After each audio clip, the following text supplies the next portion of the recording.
Kris Pursiainen here with WFUV Sports. First question I wanted to ask you was something you get a lot of credence for, and whether that's from Spags or even the media, is your intelligence that you bring to the position. And I think an aspect of that that's my favorite personally is that you don't over-rush. I think that that's the quality I of yours. appreciate you, man. You actually studied this. I appreciate So, that. Okay. what goes into that? What goes into you saying, all right, I'm going?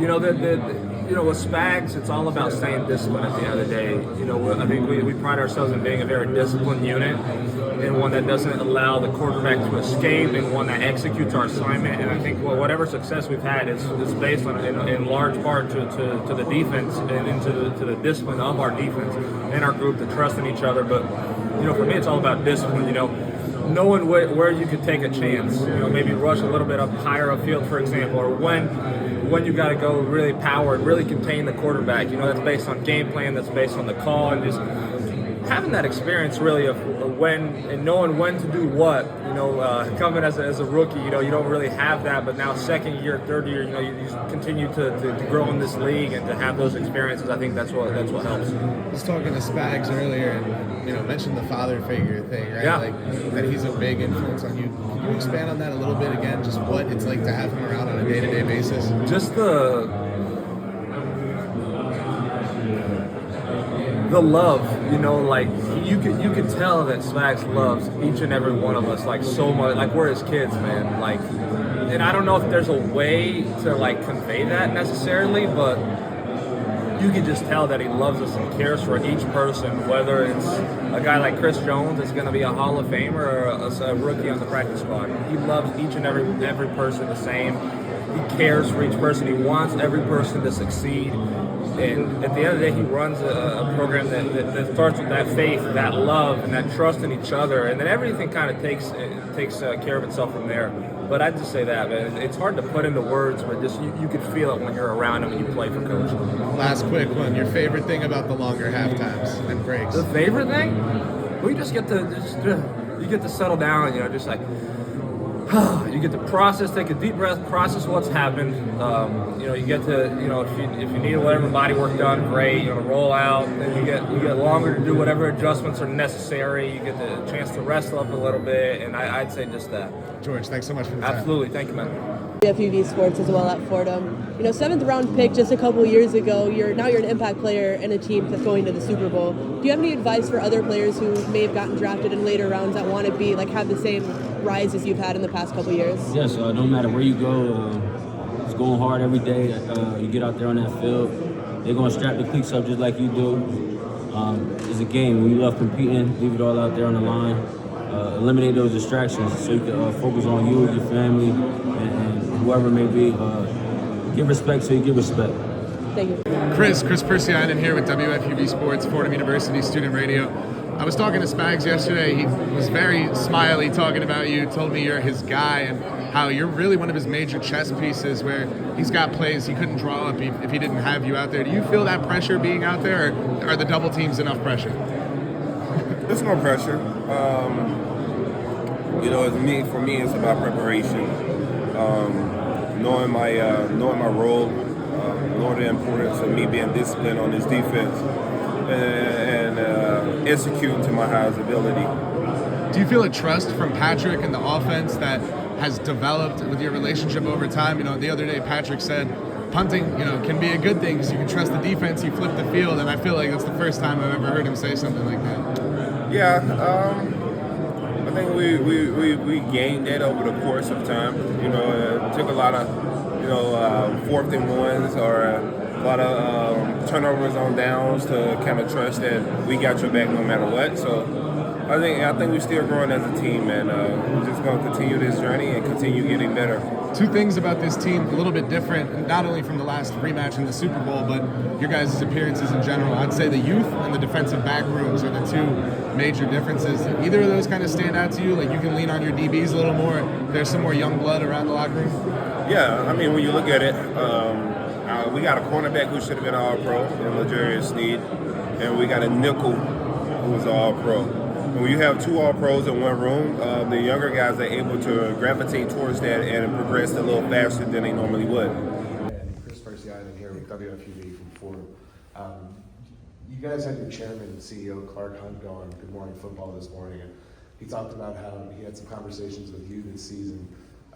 You said we're just a play or two away from turning this thing around, and he singled you out as kind of being the most optimistic, the most bullish on this group. What did you see in this group that made you so confident? Yeah, well, I felt that way. We had some drops, and that's really where it was related. And we were getting better, but we were a play away. And for that catch, and it seemed like it came down to that catch 3 or 4 games, and it was in some cases it was guys that I'd seen make the play before that weren't doing it at that particular time, but I know they had the potential to make it. So those guys ended up picking it up, doing well here this stretch here.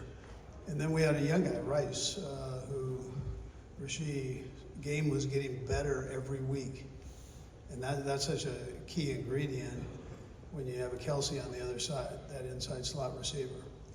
And so he kept getting better and better and better as we went along. And then he started making the play. And so you had that group of receivers making the play, and then Rashee picking things up as a rookie rapidly. So it all worked out well that way. Quick one, Gronk is kicking a field goal. I'm not sure if you know, for this little FanDuel challenge, like in the commercial. He held a press conference yesterday, and I had to try it myself, a 25-yarder. I obviously can't kick. I realize how hard it is for guys that aren't kickers. You've been doing it forever. What's your gut? Do you think he's going to make the field goal? He didn't make it last year. I'm going to go no. Unfortunately. 25 yards isn't super far, but I feel like people underestimate how hard it is to hit a straight ball. I've seen a lot of people, they might have the power, but it hooks off way left or goes right. So yeah, I'll say no, but I'm rooting for him. I hope he makes it. Awesome. Rashee, coming in here as a rookie to a team like the Kansas City Chiefs, knowing the reputation they have, can you just talk about how you were able to fit in and buy into the winning pedigree that this team has? It wasn't really hard, just because when I got there, like training camp, I could feel the same, intensity as it is right now. So they really never toned down. And then you got to think, like, OTAs is in April, so they only have a month off, and then they're right back at it. So I kind of had to, catch up to speed and hop on the train before it would have left me. Fordham University, WFUV Sports. Great to be here with you. And I've got to say, draw a lot of attention here at Media Row and Radio Row. What's that like? What's it like as far as just having a bunch of media? It's cool. I feel like I'm fine talking to people. Obviously, it's a lot of media, but to me, yes, the Super Bowl is just another game, and we haven't played it yet, so I'm just kind of staying in the humble mode. So it's your first time out here. It's our first time out here as college students, so maybe we share. Maybe the only thing we have in common this week. Nah, I just love college too, bro. I was talking to Coach earlier, Coach Reed. We know you love him. And I asked him about the optimism that he had throughout the season that you guys were going to turn things around. Now, talking to you guys as CEO, he was saying, mid-season, we're just a couple drops, a couple plays, like we got this, right? But outside of the drops, there was one name he mentioned that made him pretty sure the team was going to turn this around. That name was Rashee Rice, talking about your development week to week throughout the season. How did that go? What was that awkward at any point, feeling like if I get this thing going, the team can get this thing going, or is that just the nature of a team sport? I think that's probably the nature of the team sport, but me personally, I just felt like I could have a lot more of an impact, in the offensive game, and week by week, I just kind of constantly, found ways to improve in my game and learn from the older guys, take something from every guy and implement it into myself, and then eventually as time progressed, Pat seeing how hungry I was, how much I wanted the ball, and what I could do as soon as I got the ball in my hands. And I guess that's where it took off. You have a vet. You have like a designated vet that's taught you a lot this year. Yeah, MVS. And then final question. I don't want to get ahead of ourselves, but any crazy plans for a touchdown celebration? Not necessarily crazy plans. I'll probably just hit a dance.